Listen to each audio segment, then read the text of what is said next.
2014년 2월 18일 부산 법미선원 초기 불교대학 오늘은 법구경 강의가 있습니다.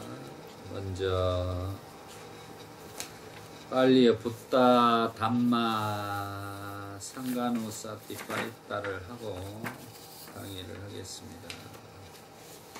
나모 따사 바가와토 아라하토 삼마 삼부타사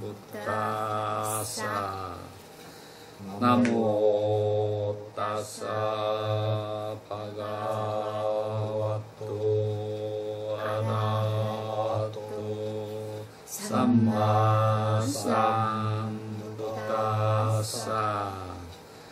나모 따사 바가와토 아라하토 삼마 삼부타사 부ddhaṃ 사라나ṃ 가ච්ඡා미 담마ṃ 사라나ṃ 가ච්ඡා미 상가ṃ 사라나ṃ 가ච්ඡ아미 투띠얌피 부ddhaṃ 사라나ṃ 가ච්ඡ아미 투띠얌피 담마ṃ 사라나ṃ 가ච්ඡ아미 투띠얌피 상가ṃ 사라나ṃ 가ච්ඡ아미 따띠얌피 부ddhaṃ 사라나ṃ 가ච්ඡ아미 따띠얌피 담마ṃ 사라나ṃ 가ච්ඡ아미 따띠얌피 상가ṃ 사라나ṃ 가ච්ඡ아미 빠나티 빠따 웨라마니 시카빠당 사마디야미 아딘나다나 웨라마니 시카빠당 사마디야미 까메슈 미짜짜라 웨라마니 시카빠당 사마디야미 무사와다 웨라마니 시카빠당 사마디야미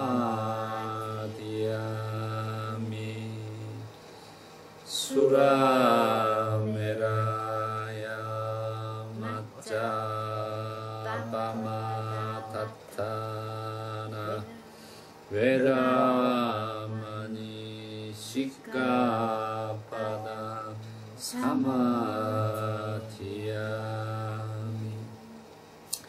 이띠피소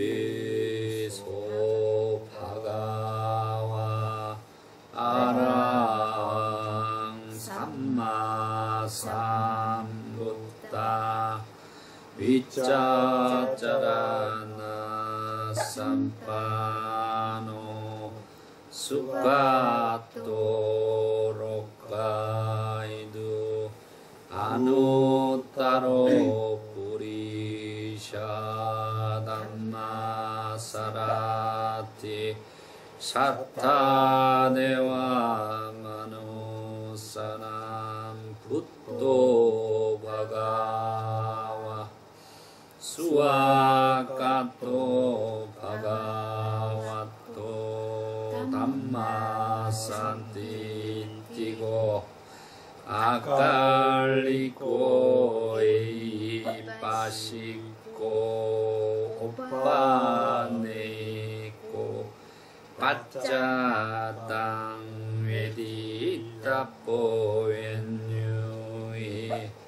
수파티파노 바가와토 사와가상고 우쭈파티파노 바가와토 사와가상고 냐야파티파노 바가와토 사와가상고 삼이찌파티파노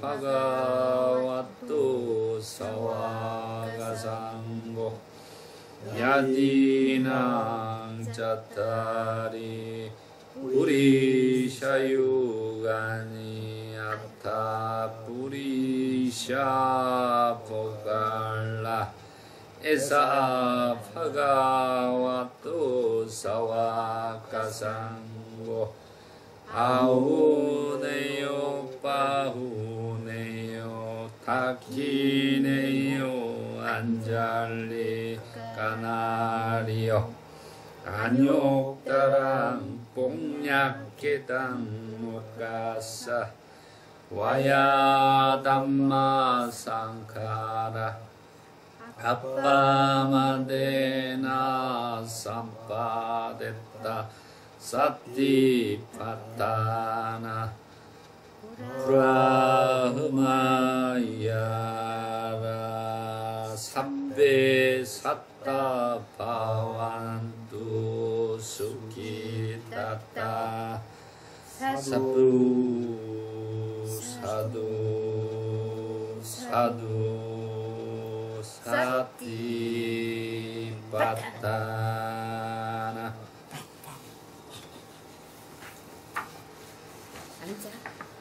오늘은 마음의 품 9번째 개송이 되겠습니다. 아 쓸모없는 나무 조각처럼 의식 없이 버려진 채 머지않아 이 몸은 땅 위에 눕혀지리라. 오늘은 9번하고 10번 하겠습니다. 우선 9번부터 보겠습니다. 이제 내용은 이제 우리의 몸이라는 게 의식이 없으면 이제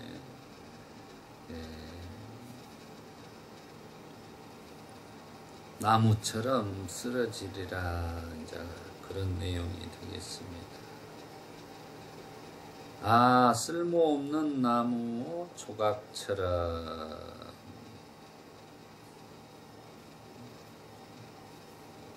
우리가 나무 조각처럼 우리가 산에 올라가서 좋은 목재는 다 이렇게 다듬어 가지고 우리 가져가지만은 그 가지를 치고 또 썩은 거라든가 이런 것들은 거기서 바로 돼 가지고 버려버리는 거죠. 쓸모가 없기 때문에 그냥 내팽개쳐 져버리고 아무도 돌아보지 않고 그런 것처럼 우리에게 아무 쓸모 없는 나무 조각처럼 의식 없이 버려진 채 우리 이제 의식 없이 버려진 채는 지금 이제 우리 몸이 죽을 때 결국은 이제 의식이 떠나고 나서 몸은 나무 조각처럼 쓸모없이 이제 버려주죠. 의식이 없는 몸을 우리가 그놈을 받들고 이렇게 하지 않습니다. 아무리 황제라게도 그 의식이 떠나버리고 나면 결국은 그 몸을 우리가 땅에 묻든가 아니면 화장을 시키는 것입니다. 그 부처님 시대 때 그 기생, 그렇게 아름다운 기생도 하루에 수천만 냥을 줘야 잘 수 있는 아름다운 여자가 죽어버리니까 누구 하나 그 의식이 떠난 그 몸뚱아리는 누구 하나 사가들 않는다고 나와 있습니다. 그런 것처럼 의식 없이 버려져 버린 채 머지않아 이 몸은 땅 위에 눕혀지리라. 생자는 필멸이기 때문에 우리는 의식과 몸이 같이, 몸과 마음이 조건 지어져서 살아갈 때는 무엇이든 우리가 할 수 있고 존경받고 이렇게 할 수 있지만, 이제 죽어갈 때 의식이 떠나게 되면 몸은 땅 위에 눕혀져서 쓸모가 없이, 한마디로 냄새가 나고 그러기 때문에 혐오스럽게까지 생각한다는 것입니다. 그리고 이 내용은 이 무상함에 대해서 지금 부처님이 가르쳐 주는 것입니다. 모든 것들은 이렇게 죽어간다라는 것을 지금 표현해놓은 개송이 되겠습니다. 이 인연담을 한번 보겠습니다. 이 인연담은 부처님께서 사오띠 시에 계실 때 장로 뿌띠가타 띠사와 관련된 이야기입니다. 사오띠 시의 한 청년이 부처님의 설법을 듣고 감동을 받아 출가했다. 부처님 당시에는 이렇게 부처님의 설법을 듣고 출가한 분들이 굉장히 많죠. 그래서 부처님 제세시 부처님을 만난 그 공덕은 이루 말할 수가 없는 것입니다. 출가 후에 구족계를 받고 장로 띠사가 되었다. 그런데 세월이 지나 언제부턴가 그의 온몸에 겨자씨만한 크기의 종기가 생겼다. 겨자씨만 했던 것이 콩알만한 크기가 되고, 콩알만 했던 것이 대두콩만한 크기가 되었으며, 대두콩만한 했던 것이 대추씨만한 크기가 되고, 대추씨만한 했던 것이 대추만한 크기가 되었으며, 대추만 했던 것이 아말라까만한 크기가 되어, 아말라까만 했던 것이 아직 익지 않은 칠엽수 열매만한 크기가 되었으며, 이제 한마디로 우리가 말하는 앵두만큼, 이렇게 자두만큼 커졌다 이 말입니다. 아직 익지 않은 칠엽수 열매만 했던 것이 칠엽수 열매만한 크기가 되어 터져서 피와 고름이 흘렀다. 종기가 이제 커져가지고 이제 터져가지고 피 고름이 질질. 우리가 이제 우리 옛날에 그 문둥병 걸렸으면 우리가 전부 피하죠. 그런 것처럼 지금 이제 이렇게 혐오스럽게 띠사 장로가 지금 상황에 처해 있습니다. 그래서 그는 뽀띠까따, 이 뽀띠까따가 악취 나는 몸이라는 뜻입니다. 뽀띠까따 띠사라 불렀다. 땅바닥에 버려진 채 아무도 그를 돌보지 않았다. 부처님께서는 향실에서 신통력으로 하루에 2번 세상을 살피셨는데, 새벽에 살피시고 저녁에 한번 이렇게 신통력으로 살피십니다. 어떤 중생을 구제할까, 이렇게 하루에 2번을. 어느 날 저녁 수행승 띠싸가 열애 이외에는 귀할 데가 없다는 사실과, 열애 이외에는 다른 사람들이 좀 돌보다가 이제 워낙 심하니까 바깥에 내다 놔버린 거예요. 구제가 이제 안 되니까. 도저히 치유도 할 수 없고 그 상황에 채우니까 이제 밖에 그냥 홀로 내팽개져 있었던 것입니다. 귀할 데가 없다는 사실과 거룩한 경지를 성취할 때가 성숙한 사실을 알았다. 부처님께서 이제 지금 띠싸 비구가 누구한테 돌보지도 않고 이제 마지막 죽음에 들어가는 상황에 처해 있다는 것을 아셨어요. 여기가 기회이다 생각하고 띠싸 비구를 거룩한 경지로 이끌 찬스라 생각하고 이제 부처님께서 행동을 하시는 것입니다. 그래서 부처님께서는 향시를 떠나 수행승 띠싸가 있는 곳으로 가서 승원을 돌아다니다가 화롯방으로 들어가 그릇을 씻어서 화로 위에 올려놓고 물을 덮이고 화롯방에 섰다. 그러니까 지금 이 부분은 중요한 부분입니다.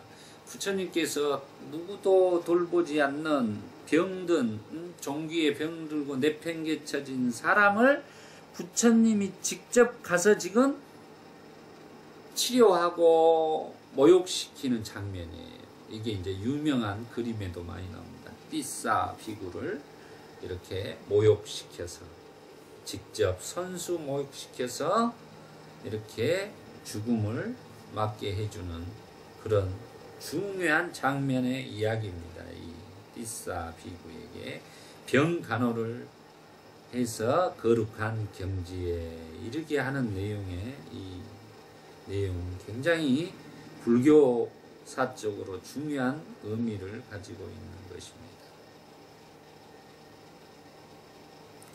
부처님께서는 수행승들에게 도구를 가져오게 해서 덮인 물을 퍼서 찬물에 덮인 물에 섞어 띠싸의 상의를 벗기고 그것을 더운 물에 빨아서 햇볕에 말리게 했다. 그러니까 띠싸의 지금 상의를 벗기고, 상의를 벗긴 것은 물로 불려야 벗길 수가 있었어요. 그건 왜 그러냐면 옷을 빨지를 못하고 고름에, 피고름에 그냥 가사에 엉겨 붙어버린 거예요. 그러니까 이제 물을 이렇게 따뜻한 물로 덮여가지고 물을 덮인 것을 이렇게 적셔놓고 나중에 그게 이제 찐덕찐덕하게 묻어있던 것들을 이제 풀어놓고 그 다음에 이제 욱과사를 이제 빠는 것입니다.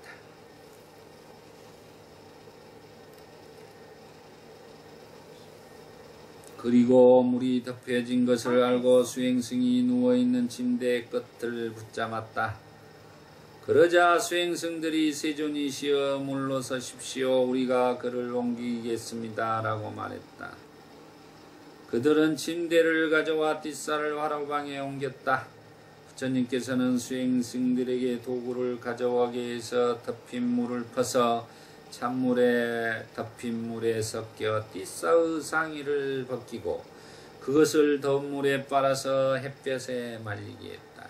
그러니까 우회치 지금 가사를 아랫가사와 윗가사가 두 개이기 때문에 먼저 윗가사 상의를 먼저 이렇게 벗겨 가지고 빨아서 햇볕에 말리고 그 말린 다음에 그리고 부처님께서는 띠싸의 곁으로 가서 그의 몸을 더운 물로 적시며 모욕을 시켰다. 모욕이 끝나자 상의가 말랐다. 부처님께서는 수행승들에게 상의를 그에게 입게 하고 하의를 벗겨서 더운 물에 빨아서 햇빛에 말리게 했다. 예, 두 개를 다 알몸을 드러내게 하지 않았다 이 말입니다. 이 말은 우리 몸에 증발하자 그의 하의도 말랐다. 띠싸는 황색 가사 가운데 하나를 하의로 입고 다른 것은 상의로 입었다.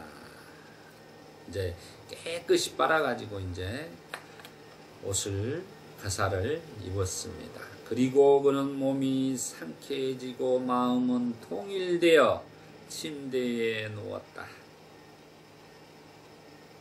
자, 깨끗이 지금 모욕 제기를 시킨 거죠. 부처님께서는 그의 머리맡에서 이제 한마디로 죽어가는 이 띠싸 비구에게 지금 이 죽음에 대해 어떻게 맞을 것인가에 대한 법문이에요. 이게 죽는 사람에게 대한 지금 의식은 그대를 떠나고 몸은 쓸모없이 통나무처럼 땅 위에 버려질 것이다 라고 말하고 이어서 시로서 머지않아 쓸모없는 나무 조각처럼 의식 없이 버려진 채 이 몸은 땅 위에 눕혀지리라 라고 가르쳤다. 여기서 우리는 꼭 우리 불자님들은 영혼이라는 말을 써서는 안 되고 항시 의식이라고 써야 된다라는 것입니다. 영혼이라는 말을 쓰지 마시고 불교에서는 의식이라고 그래요. 심의식. 그래서 의식입니다. 의식이. 그래서 우리가 병원에서도 결국은 의식이 떠나면은 죽었다고 판정을 내리는 것입니다. 그 가르침을 듣고 장로 띠싸는 거룩한 경지를 성취하고 열반에 들었다. 지금 죽는 순간에 어쨌습니까? 부처님의 이 개송으로 인해서 자기가 무상에 대해서 관찰을 함으로써 열반, 파리 니빠나에 들었다라는 것입니다. 띠싸비가.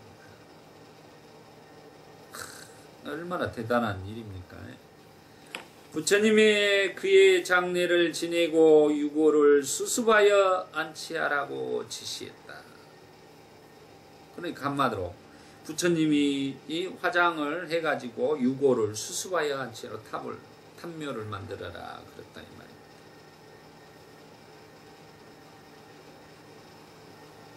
수행승들이 거룩한 경지를 성취할 자가 어떻게 그러한 심한 질병에 들었는지를 궁금해하자 부처님께서는 그의 전생을 이야기했다. 예, 전생에 이제 의문점을 제시한 거예요. 스님들이 아니 그렇게 죽어가는 순간에 이 사람이 그렇게 그 고름에 시달리고 하는데 죽어가는 순간에 거룩한 경지를 성취했다니 이게 믿어지지 않는다는 거죠. 그 이유가 뭡니까? 하고 지금 부처님에게 묻는 것입니다. 그러니까 부처님이 전생의 이야기를 해주는 것입니다. 과거 부린 까사빠 부처님 당시에 띠싸는 새 사냥꾼이었다. 그는 많은 새를 잡아서 대부분 왕실에 바쳤다. 남은 것도 대부분 내다 팔았다. 그는 새들을 죽여서 보관하면 팔지 못하는 것과 잡힌 새가 도망가는 것이 두려워 다리의 뼈나 날개의 뼈를 부러뜨려 한쪽에 쌓아두고 그것을 팔았다. 지금 뭡니까? 남은 것을 도망갈까봐 지금 죽어서 보관하고 또 다른 것들은 다리를 불어가지고 못 도망가게 또 날개를 부러뜨려서 한쪽에 쌓아두고 그걸 팔았다고 합니다. 이게 이제 업이 되는 거예요. 업이. 이 새들이나 이런 새들도 이렇게 우리가 살생을 하는 업이 이렇게 큰 거라 이 말이에요.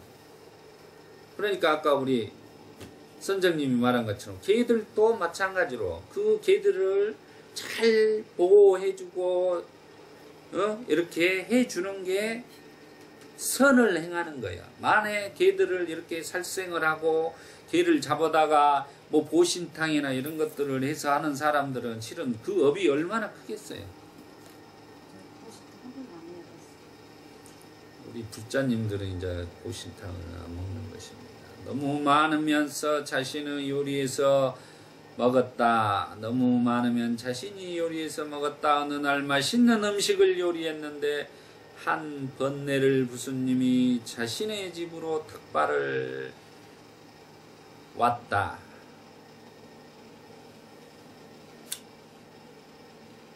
번뇌를 부수님이란 말은 이제 아라한이 오셨다 이 말입니다. 아라한이 자신의 집에 탁발을 오셨다.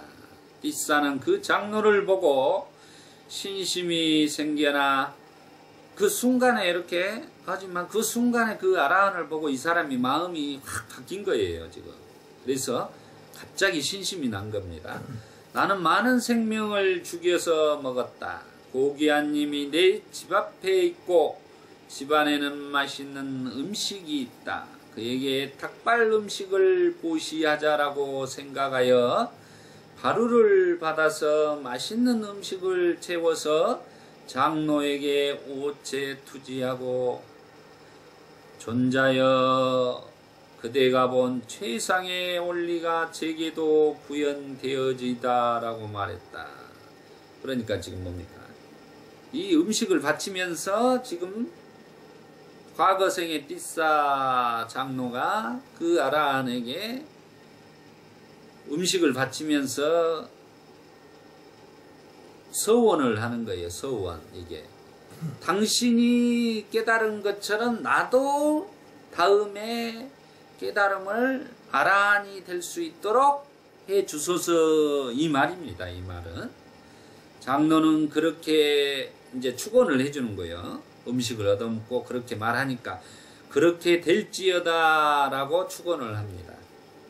상대방이 이렇게 바라는 것을 이야기를 하면 스님이 이렇게 그럼 그렇게 되어지다 하고 축원을 해주는 거야. 그게 당연히 될 것이다. 자기가 서원을 했기 때문에 라고 이렇게 축원을 해주는 장면이네요.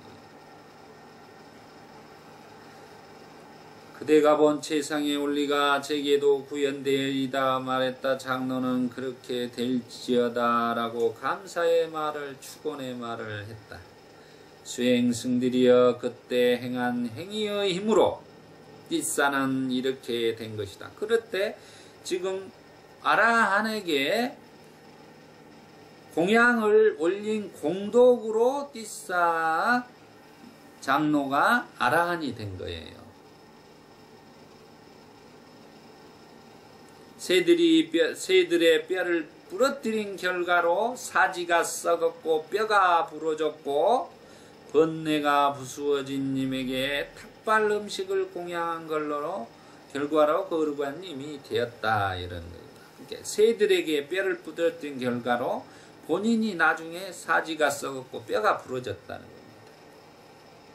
그리고 아까 아라한에게 그 자기가 신심이 나서 공양 올렸던 한 끼의 공양 그리고 서원했던 것이 나중에 결과로 이렇게 거룩한 님이 되었다라는 것입니다. 이게 이제 인과응보에 대해서 자기가 어떠한 씨앗을 심느냐에 따라 그 결과가 이렇게 확연하게 드러나는 것입니다.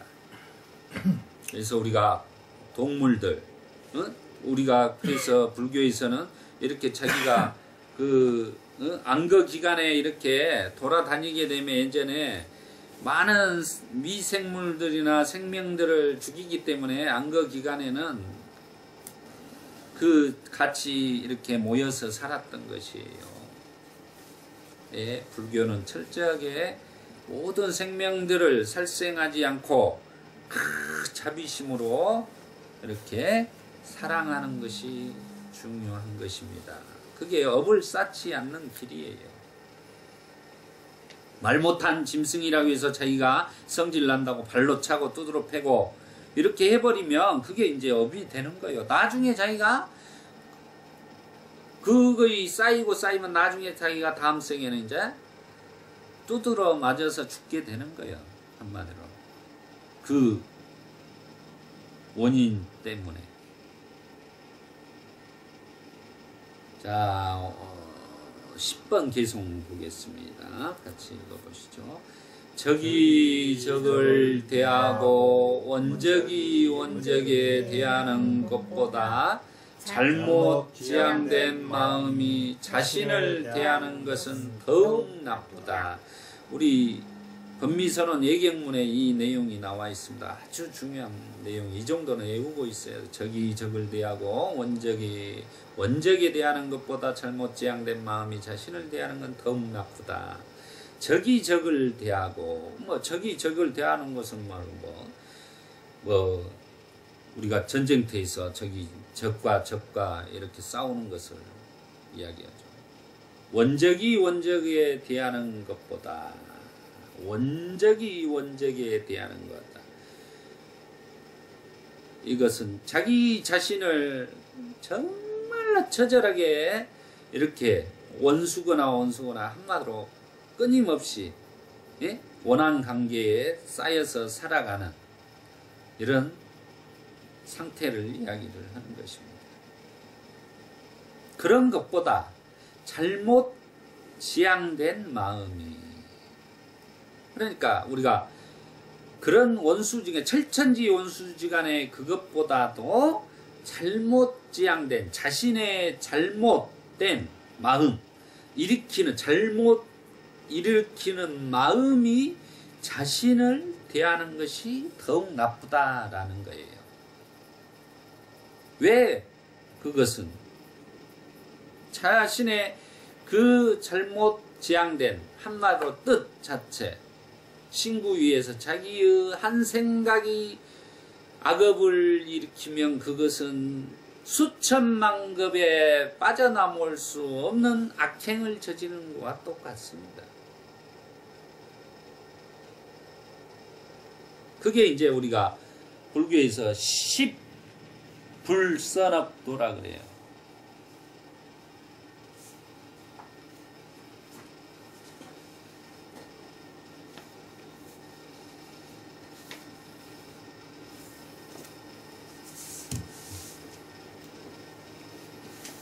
자료를 놔뒀는데 챙겨놓지.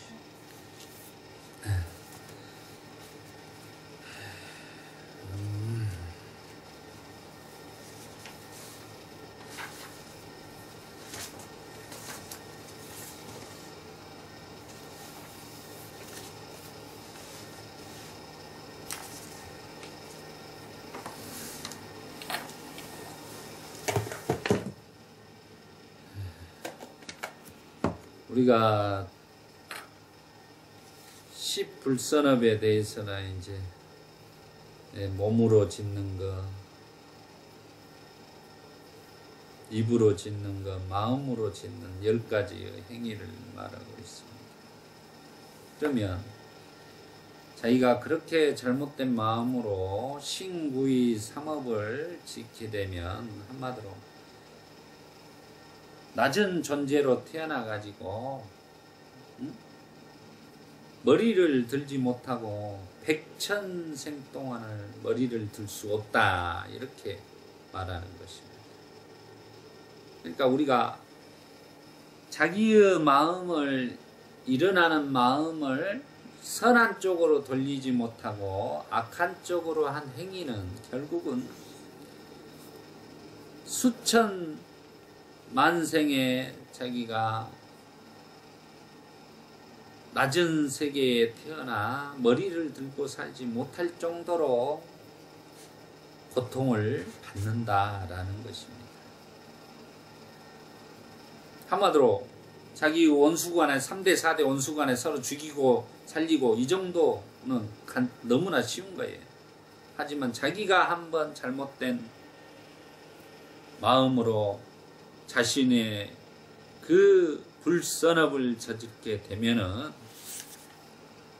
수천생의 고개를 들지 못할 정도로 고통이 따른다는 내용이 되겠습니다. 그러니까 자기 자신을, 마음을 우리가 쌌디 하는 것이 중요하다는 내용이 되겠습니다. 이 인연담을 한번 보겠습니다. 여기는 이제 사와띠가 아니라 부처님께서 꼬살라국에 계실 때 소칙이 난다와 관련된 이야기입니다. 사와띠 시의 부호인 아나타 핀티카 장자의 소를 보살피는, 아나타 핀티카 장자는 이제 뭐 우리 가장 제가자 중에서 보시를 많이 하신 분이죠. 우리 제타와나를 지어서 기증했던 대부호죠.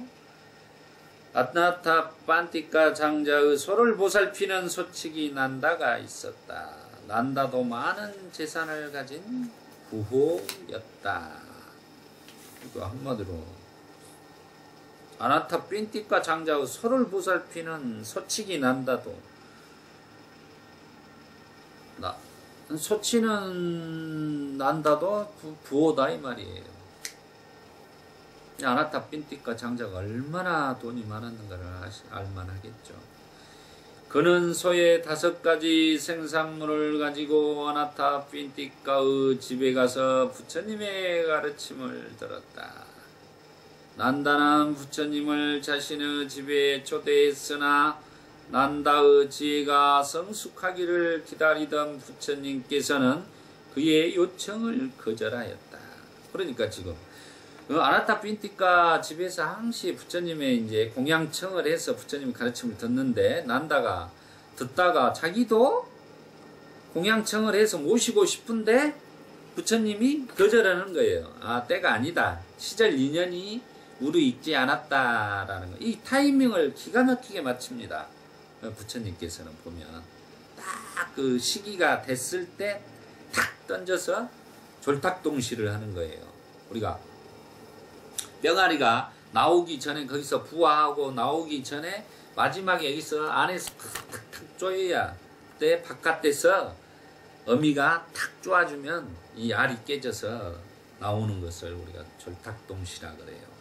그런 것처럼 부처님께서는 그 성숙하신 지혜로서 아직 난다는 나 인연이 아니다 라고 이제 거절을 하는 것입니다.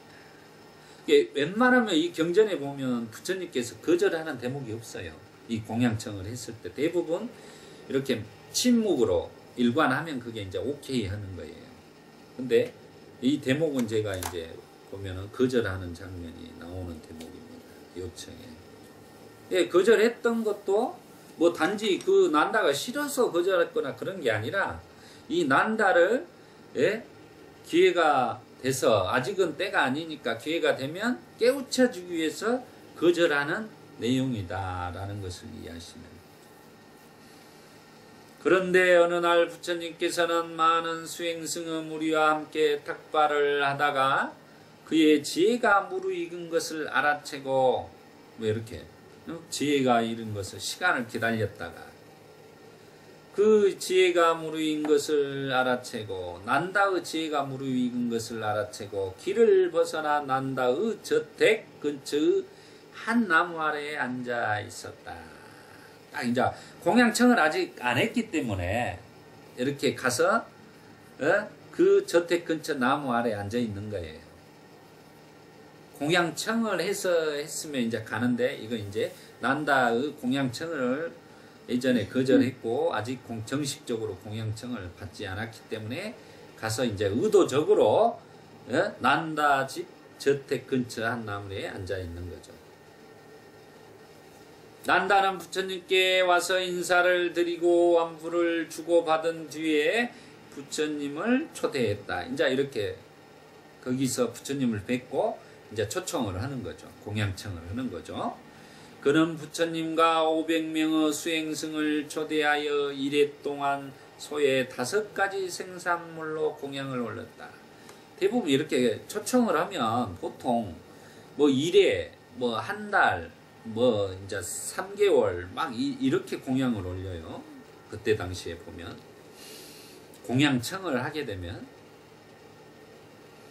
이랬째 되는 날 부처님께서는 감사의 보답으로서 보시에 대한 법문을 비롯하여 차제로 설법하였다. 그러니까 부처님의 법문은 이제 차제 설법이라고 그래요. 차제. 차제의 설법은 그겁니다. 첫 번째 보시, 그 다음에 두 번째 지계, 그 다음에 세 번째 이제 수행에 대해서 이 말씀을 하시는 것입니다.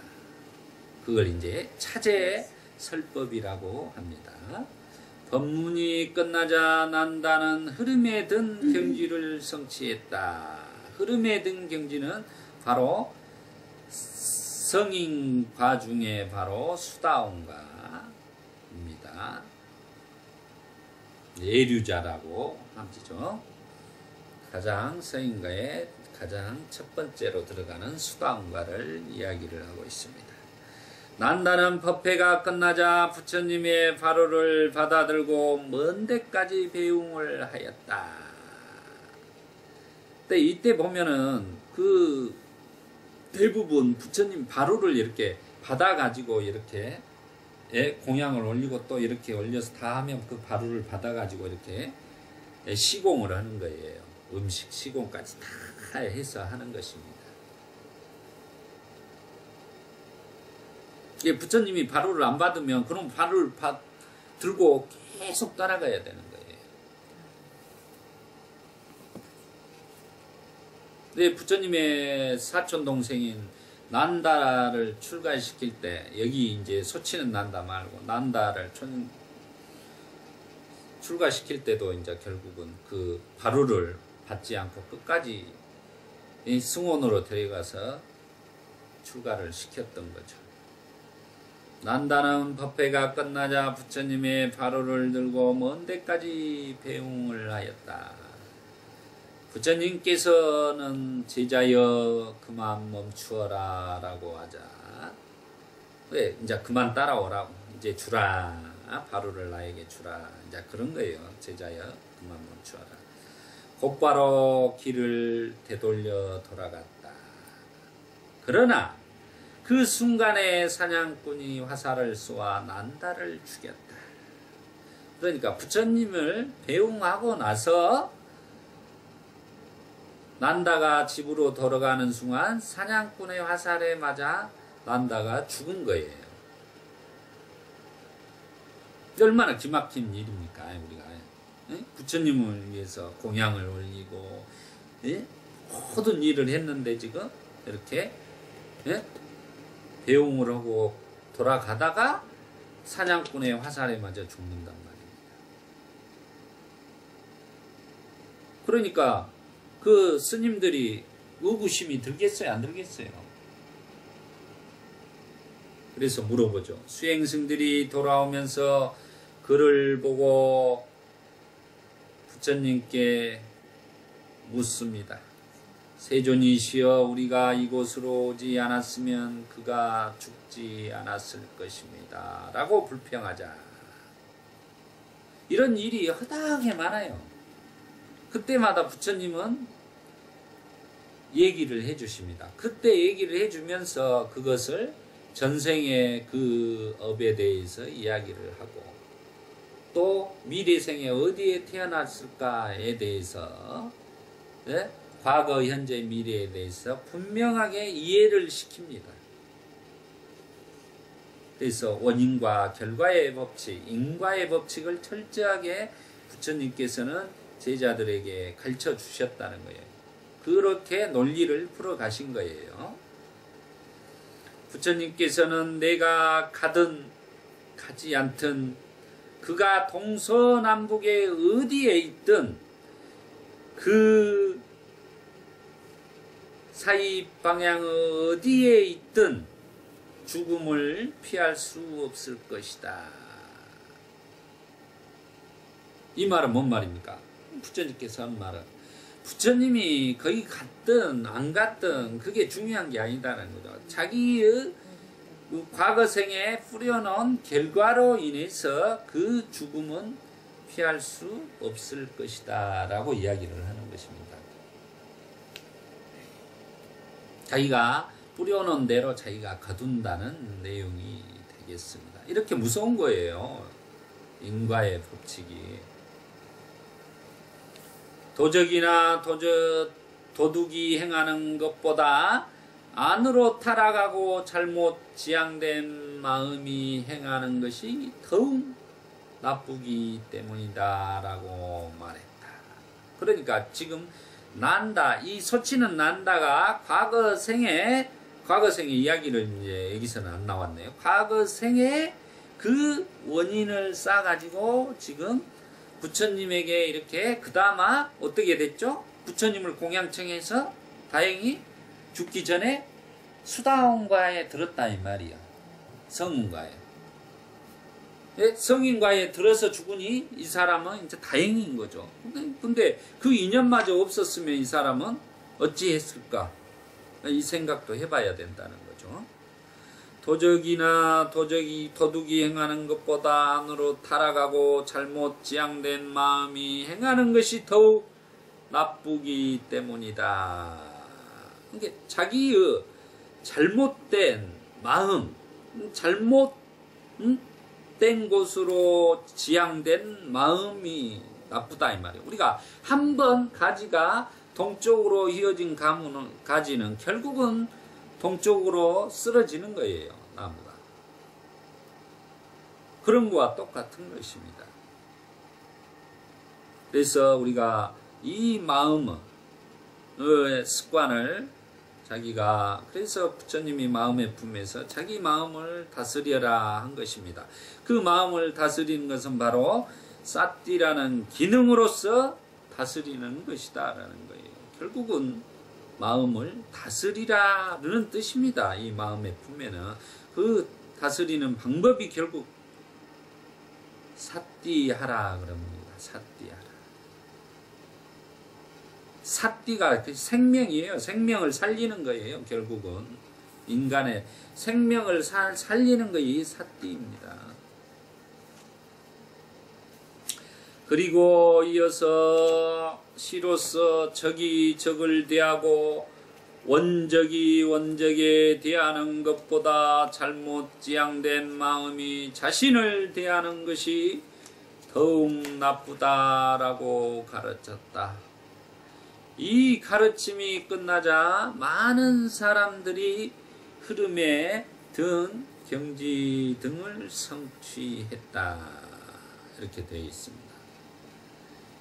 9번 개송에서는 우리가 분명하게 우리는 쓸모없는 나무처럼 이렇게 버려질 것이다. 그럼 결국은 띠사 비구가 죽어가면서 부처님께서 죽어가는 띠사 비구를 모욕을 시켜서 잘 죽을 수 있도록 거룩한 힘이 될 수 있도록 모욕을 시켜주는 장면, 이거 아주 중요한 장면입니다.